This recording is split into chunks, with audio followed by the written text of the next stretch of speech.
E aí, pessoal, tudo bem com vocês? Eu espero que sim. O meu nome é Ricardo, eu sou médico neuropediatra e hoje eu quero conversar com vocês sobre paralisia cerebral. Caso você não esteja inscrito no canal, aproveite esse tempo para você se inscrever.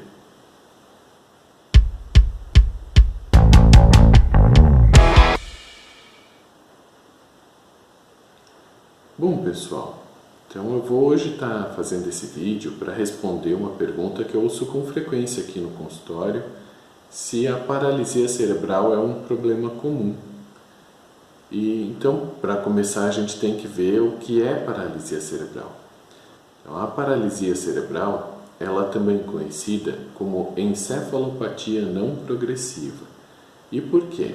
Porque as lesões que acontecem na pessoa que tem essa condição, esse problema, elas não aumentam ao longo da vida. Não é como uma doença neurodegenerativa, como uma doença progressiva. Então, as lesões elas vão estar ali presentes da mesma maneira e nos mesmos lugares ao longo da vida inteira daquela pessoa. Não, mas isso significa que o cérebro não vai desenvolver, que a pessoa não vai progredir? Não, não é isso que quer dizer. Quer dizer que as lesões não se agravam. Então, em geral, uma pessoa com paralisia cerebral consegue recuperar algumas das funções ou muitas delas, dependendo do quadro clínico, dependendo do caso que a criança tenha, né? Pode ser que ela recupere pouco, pode ser que ela recupere bastante. E essas lesões, elas têm que acontecer ou durante a gravidez, ou durante o nascimento, ou nos primeiros 3 anos de vida, para que essa pessoa possa ser considerada uma pessoa com paralisia cerebral. Então, as lesões têm que acontecer num cérebro que ainda está em desenvolvimento. E existem várias condições que podem estar associadas à paralisia cerebral. Então, pessoas que têm esse problema podem desenvolver também problemas de linguagem, podem desenvolver distúrbios intelectuais e mentais, podem desenvolver problemas psiquiátricos, epilepsia. Então, há uma gama diversa de problemas que a pessoa com paralisia cerebral pode ter.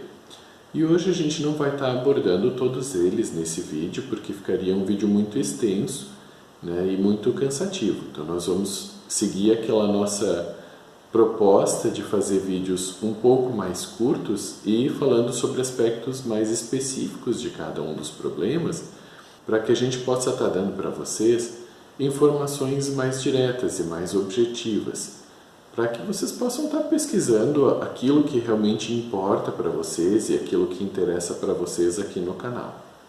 Certo, pessoal? Então, a paralisia cerebral, ela é comum? Sim, ela é comum.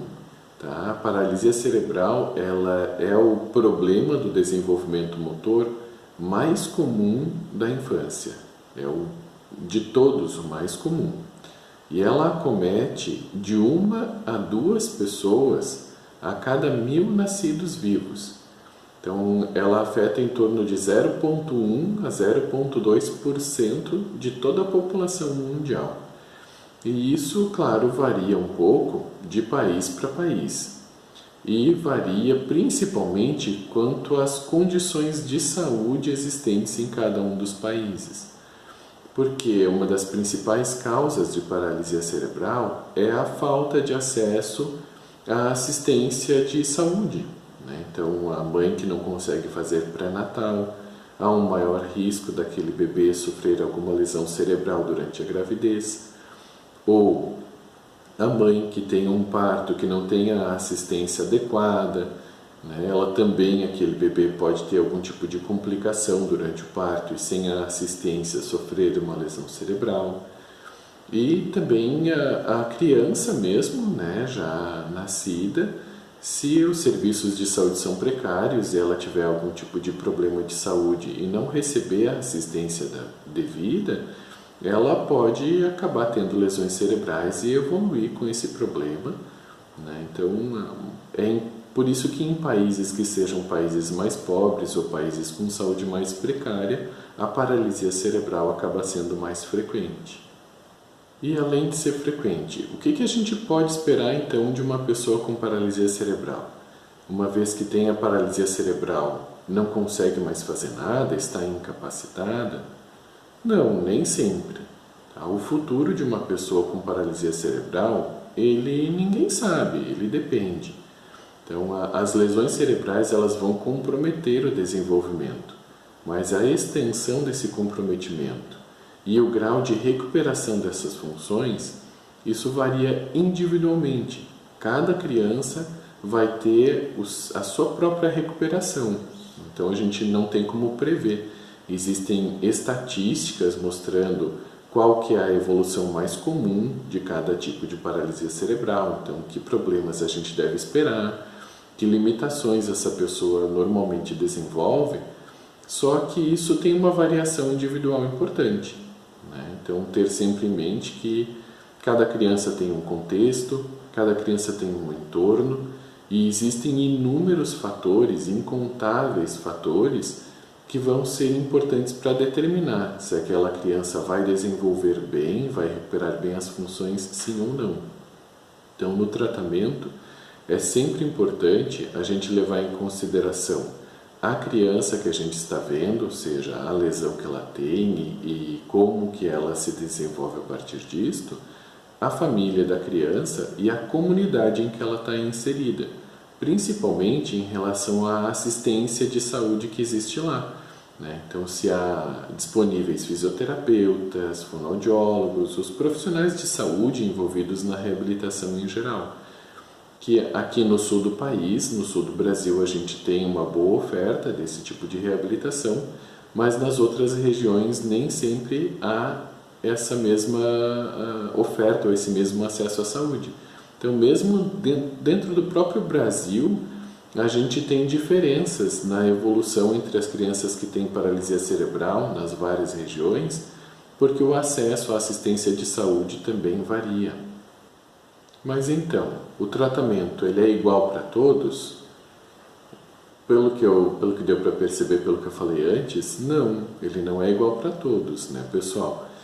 Então, o tratamento ele vai variar de criança para criança, de gravidade para gravidade. Algumas crianças vão precisar de fisioterapia com mais intensidade, porque tem um comprometimento motor mais grave.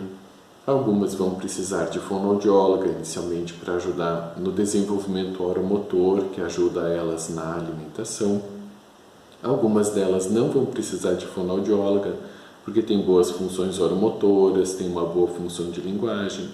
Então, cada criança inicia o tratamento de uma forma bem parecida. Então, os terapeutas envolvidos na fase inicial do tratamento são os mesmos, são vários deles, e com o passar do tempo, conforme a criança vai demonstrando a sua evolução, a gente percebe que algumas dessas terapias ou cumpriram o seu objetivo e a criança está reabilitada naquele aspecto, ou a criança não precisa daquela reabilitação porque se desenvolve bem naquela área do desenvolvimento. Uma criança, por exemplo, que não tenha problemas de linguagem, não precisará ir à fonoaudióloga.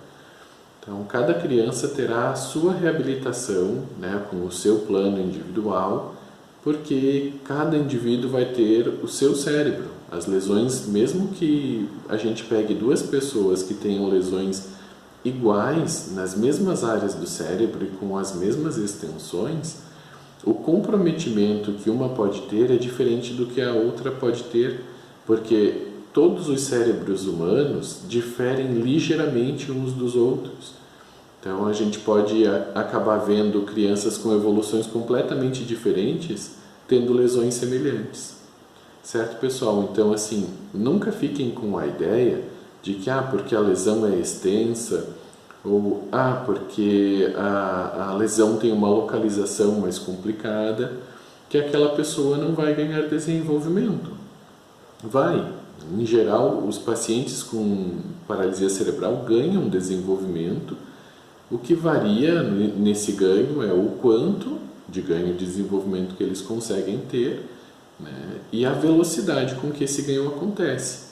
Mas, em geral, as pessoas com paralisia cerebral tem evoluções, tem ganhos de desenvolvimento que vão ser variáveis, né? Tem pessoas com comprometimentos mais graves que vão evoluir pouco e pessoas com comprometimentos mais leves que vão evoluir bastante.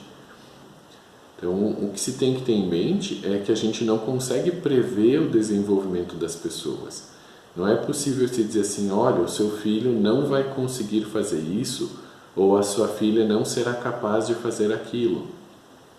A gente não tem essa capacidade de prever o futuro, que muitas vezes é o que preocupa os pais, né? Eles querem saber se a criança vai melhorar, se vai caminhar, se vai falar. E esse é o tipo de resposta que o médico em geral não tem. A gente não sabe quem vai caminhar e quem vai falar e quem não vai conseguir fazer essas coisas. Muitas vezes a gente consegue perceber que isso está para acontecer, né? E aí sim poder transmitir alguma informação, dar alguma segurança aos pais, né, de que aquele desenvolvimento está em vias de acontecer.